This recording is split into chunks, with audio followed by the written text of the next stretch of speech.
आज मैं 9th class का मैथ का एक चैप्टर शुरू करने वाला हूँ जिसका नाम है पृष्ठीय क्षेत्रफल और आयतन, यानी कि जो हमारा सरफेस एरिया और वॉल्यूम वाला चैप्टर है वो वाला हम लेने वाले हैं, जिसमें हम देखेंगे कि फॉर्मूले जनरेट कैसे होते हैं। क्योंकि आपको फॉर्मूले लगाने से पहले ये पता होना चाहिए कि कोई भी फॉर्मूला बनता कैसे, तभी आप उसका यूज़ कर पाओ। मतलब मेनली अगर कोई बच्चा ये याद करके चला जाए कि भाई बेलन का आयतन इतना होता है, वॉल्यूम ऑफ सिलेंडर इतना होता है, आपको रेडियस दे दिया जाएगा और हाइट दे दी जाएगी, आप सॉल्व कर लो, तो इतना इजी तो होता नहीं है। तो आपको पता होना चाहिए कि एरिया और वॉल्यूम में डिफरेंस क्या होता है, यूनिट्स कैसे कन्वर्ट करी जाती है। तो ये हमारा बेसिकली कुछ रूल होते हैं छोटे मोटे जो हमें ध्यान देने होते हैं, उसी के बाद ही हम क्वेश्चन को सॉल्व करना था। मतलब मेरा कहने का मतलब यही है कि बिना रूल को समझे, फॉर्मूले को समझे कि वो जनरेट कैसे हुआ, बनता कैसे, आप कोई भी क्वेश्चन सॉल्व नहीं कर पाओगे। तो मैं एक एक आकृति यानी फिगर लूँगा और उसके बारे में पहले फॉर्मूले के बारे में समझाऊंगा और फिर हम आगे के क्वेश्चंस देखेंगे। तो देखते हैं, हम शुरू करते हैं। मान लेते हैं हम सबसे फर्स्ट जो आकृति लेने वाले हैं, यानी जो हम फिगर लेंगे वो हमें घन लेंगे, यानी मतलब क्यूब होता है। ये लेक्चर जो होगा, यानी जो भी वीडियो होने वाली है वो हिंदी मीडियम हो चाहे इंग्लिश मीडियम हो, दोनों ही बच्चे देख सकते हैं, उसमें कोई भी प्रॉब्लम नहीं है। बट आपको पूरी देखनी पड़ेगी, तभी आपको समझ में आएगा। यूँ नहीं कि आप स्किप कर करके देख रहे हैं 2 सेकंड आगे 10 सेकंड आगे, उससे कोई फ़ायदा नहीं होने वाला। उसको पूरी देखो तभी तुम्हें ये यूज़फुल होने वाला है। हाँ, इसकी मैं साइड्स ए मान लेता हूँ, और चाहे इसकी लेंथ हो, चाहे ब्रेथ हो, चाहे हाइट हो, ये डायमेंशंस होते हैं। डायमेंशन तुम्हें पता होना चाहिए कि किसी भी फिगर के कौन कौन से डायमेंशन होते हैं। जैसे अगर मैं एक घन की बात करूँ यानी क्यूब की बात करूँ, ये जो मैंने आकृति बनाई है ये एक घन है। घन मतलब क्यूब होता है इंग्लिश में, तो ये ध्यान रखना। और इसकी जो डायमेंशन है वो लेंथ होती है, ब्रेथ होती है और हाइट होती है। और इसकी लेंथ हो चाहे ब्रेथ हो चाहे हाइट हो, तीनों ही इक्वल होती है। तो मैंने इन तीनों को ही क्या मान लिया है, ए मान लिया है। और अगर मैं इसकी यूनिट्स देखूं कि लेंथ ब्रेथ और हाइट हमें किस यूनिट्स में दी जाती है, यानी अगर मैं इसकी एसआई यूनिट्स की बात करूं, एसआई मात्रक की बात करूं, तो जो मात्रक होते हैं वो हमें मीटर में भी दे सकता है और वो हमें सेंटीमीटर में भी दे सकता है। हाँ, किलोमीटर में भी दे सकता है, इसमें कोई डाउट नहीं है, बट ज़्यादातर हमें क्वेश्चन में मीटर या सेंटीमीटर ही मिलता है। अब हम कुछ इसके फॉर्मूले समझते हैं कि वक्र पृष्ठीय क्षेत्रफल क्या होता है, कुल पृष्ठीय क्षेत्रफल क्या होता है और आयतन क्या होता है, तभी हम इसके क्वेश्चंस लगा पाएंगे। यानी जो भी हमें क्वेश्चंस देखना है उससे पहले फॉर्मूला देखना पड़ेगा। सबसे पहला फॉर्मूला जो मैं बताता हूँ वो मैं बता देता हूँ, टोटल सरफेस एरिया। मैं शॉर्ट फॉर्म यूज़ करूँगा, मैं ज़्यादा नहीं लिखूँगा, ज़्यादा लिखेंगे तो फिर बहुत बड़ी वीडियो भी बन जाती है, टाइम भी लगता है, तो थोड़ी शॉर्टकट यूज़ करेंगे। हाँ, मेनली जो मेन चीज़ है वो सारी बताऊँगा मैं तुम्हें।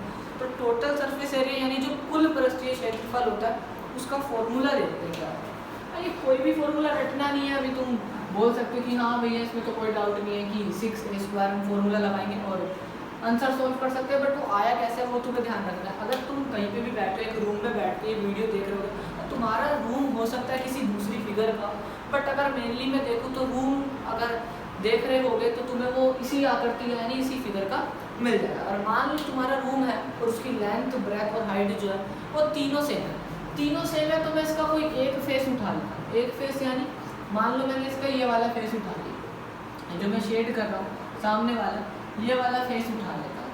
हाँ, और अगर मैं इसको देखूंगा कि ये एक फिगर जो बनेगी, एक वर्ग बन रहा है, वर्ग मतलब स्क्वायर, और जिसकी साइड जो है वो ए है, और अगर मैं इसका एरिया निकालूँ तो मेरे को इसका एरिया मिलेगा a²। मेरे को इसका एरिया मिलेगा एक फेस का a²। अब मैं अगर टोटल काउंट करूँ तो अगर आप रूम में बैठे हो तो ऐसे काउंट कर सकते हो 1 2 3 4 5 और 6, तो टोटल 6 फेस हो गए। और 6 के 6 फेस का जो एरिया होगा वो बिल्कुल सेम रहने वाला है। तो यहाँ पे मैं इसकी 6 से मल्टीप्लाई कर देता हूँ, तो 6a² जो होगा वो हमारा टोटल सरफेस एरिया आ जाएगा एक ट्यूब का यानी कि घन का। तो तुम्हें पता चल गया कि ये एरिया कैसे आया। रटना नहीं है कि डायरेक्ट तुमने रट लिया 6a² कैसे आया। हाँ, जब फॉर्मूला नहीं मतलब जब भी क्वेश्चंस करने बैठोगे तब तो तुम्हें डायरेक्ट ही लगाना पड़ेगा कि 6a², तब तुम्हें ये नीड नहीं पड़ेगी हाँ तुम फेस गिन रहे हो भाई, उस टाइम तुम्हें गिनने की जरूरत नहीं। बट अगर फर्स्ट टाइम देख रहे हो तो तुम्हें पता होना चाहिए कि आया कैसे। अब मैं अगर इसका कर्व सरफेस एरिया निकालूँ, कर्व सरफेस एरिया मतलब वक्र पृष्ठीय क्षेत्रफल, जिसको हम कई बार पार्श्व पृष्ठीय क्षेत्रफल भी बोलते हैं हिंदी के लिए, कर्व सरफेस एरिया, वो क्या होता है क्या है? अगर मैं सिर्फ घन के कर्व सरफेस एरिया यानी वक्र पृष्ठीय क्षेत्रफल या पार्श्व पृष्ठीय क्षेत्रफल की बात करता हूँ, तो उसमें हम क्या करते हैं, ना तो हम बेस को काउंट करते हैं और ना ही हम जो हमारा टॉप होता है यानी जो भी सबसे ऊपर होगा ऊपर की तरफ उसको हम काउंट नहीं करेंगे। तो मैं क्या करने वाला हूँ, टोटल एरिया लेता हूँ, टोटल एरिया और बेस और हमारा जो टॉप होगा उन दोनों का एरिया में माइनस कर देता हूँ। अब बेस हमारा एक स्क्वायर और टॉप जो है ये भी हमारा स्क्वायर है और स्क्वायर का एरिया तो ए स्क्वायर होता है और 2 हो गए तो 2a स्क्वायर कर देते हैं। तो हमारा आंसर आ जाएगा 6 में से 2 जाएगा तो 4a स्क्वायर। ये आ जाएगा हमारा किसका एरिया, कर्व सरफेस एरिया, वक्र पृष्ठीय क्षेत्रफल, जिसको हम पार्श्व पृष्ठीय क्षेत्रफल भी बोलते हैं। वो किसके लिए आएगा, घन यानी कि क्यूब के लिए आने वाला है। तो हमने 2 चीज़ अभी देख ली, किसका टोटल सरफेस एरिया कैसे निकाला जाता है और कर्व सरफेस एरिया कैसे निकाला जाता है। अब मैं अगर थोड़ी सी इसकी आगे बात करता हूँ तो मैं आगे इसकी वॉल्यूम के लिए बात कर लेता हूँ कि वॉल्यूम कैसे निकाला जाता है, वो हम देख लेते हैं। मैंने मिटा दिया, तो पता है कि ये घन यानी क्यूब होने वाला है। हाँ, अगर मैं इसका वॉल्यूम निकालता हूँ, वॉल्यूम मतलब आयतन निकालता हूँ, तो कैसे निकालूँ देख लेते हैं हम इसका आयतन कैसे निकालते। ठीक है, अगर मैं आयतन या वॉल्यूम का एक फॉर्मूला देखूँ तो वैसे एक्चुअल में रियलिटी में जो फॉर्मूला होता है वॉल्यूम का जो वो होता है area into length. Area into length मतलब जितना भी आपका क्षेत्रफल दिया है ना, जितना भी आपका क्षेत्रफल। और हाँ, लेंथ अक्सर जो होती है वो हाइट मान के चलते हैं, उसकी हाइट लेनी है हमें। एरिया इंटू हाइट यानी लेंथ कौन सी लेनी है, जो हाइट वाली होगी वो वाली लेंथ लेनी है। और मैं अगर ऊंचाई कर दूँ तो मेरे पास इसका वॉल्यूम यानी कि आयतन आ जाएगा। तो अब हम देखते हैं कि हमने आयतन की एरिया कितना लेना है। सभी फेस का नहीं लेना हमें एरिया लेना है सिर्फ एक फेस का, तभी हमारा वॉल्यूम निकल पाएगा।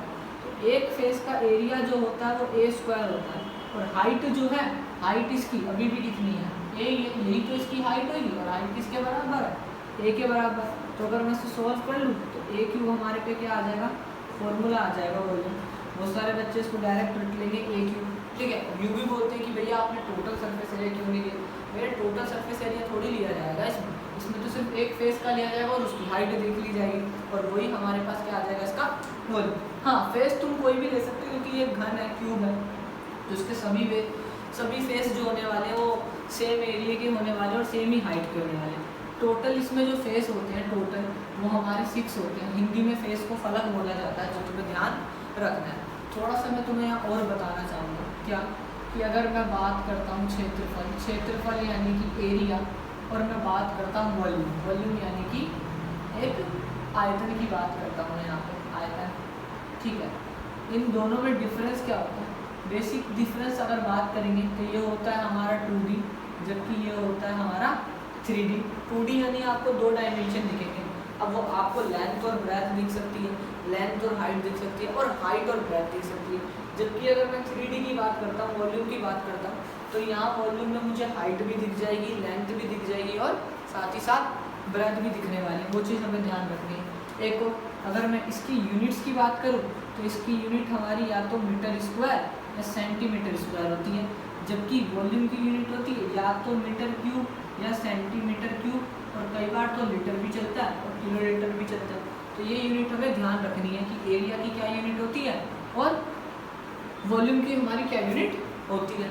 और हमें एक चीज़ का और ध्यान रखना है, कई बार हमें क्वेश्चंस में कुछ वैल्यू दी होती है और हमें पता नहीं चलता कि ये दिया क्या है, तो हम यूनिट से पहचान सकते हैं कि हमें एरिया दिया या वॉल्यूम दिया है।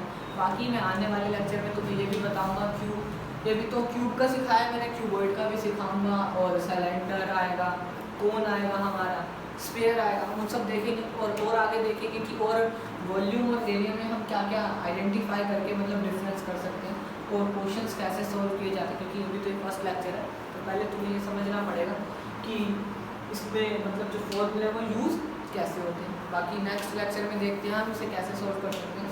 और हाँ, एक चीज़ और मैं बताना चाहता हूँ, जैसे पहले मैं इसे रफ कर देता हूँ।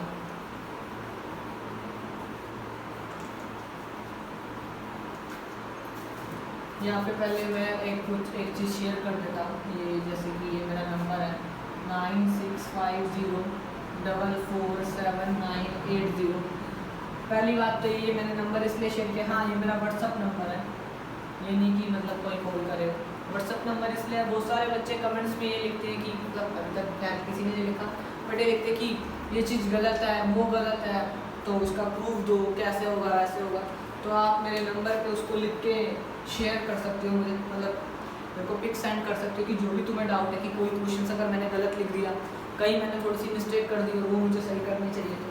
और आपके जो भी डाउट होते हैं चैप्टर से रिलेटेड, वो किसी भी चैप्टर से रिलेटेड हो सकते हैं, बट कोशिश करना अभी अगर मैंने अभी जो चैप्टर शुरू करा वो इसी से रिलेटेड हो, यानी कि जो मैंने एरिया वॉल्यूम वाला करा, बाकी मैं सारे बताऊँगा एक एक करके, बट सबसे पहले तुम्हें जो एरिया वॉल्यूम वाला चैप्टर है वो शुरू करना चाहिए, क्योंकि ये हमारा 9th क्लास में सबसे हाई मार्क्स का आता है चैप्टर से, और अगर आप इसको कर लोगे तो अच्छी खासी मार्क्स आ जाएंगे। मिनिमम हमें 8-9 नंबर तो देखने को मिल ही जाता है, कई बार उससे ज़्यादा तो क्या ही, बट 8, 9, 6, 7 इतने तो आते ही हैं हमारे नंबर का ये जो चैप्टर होता है। तो कुछ भी डाउट हो तो आप बेझिझक उसकी फ़ोटो खींच के लिख के मुझे सेंड कर सकते हो।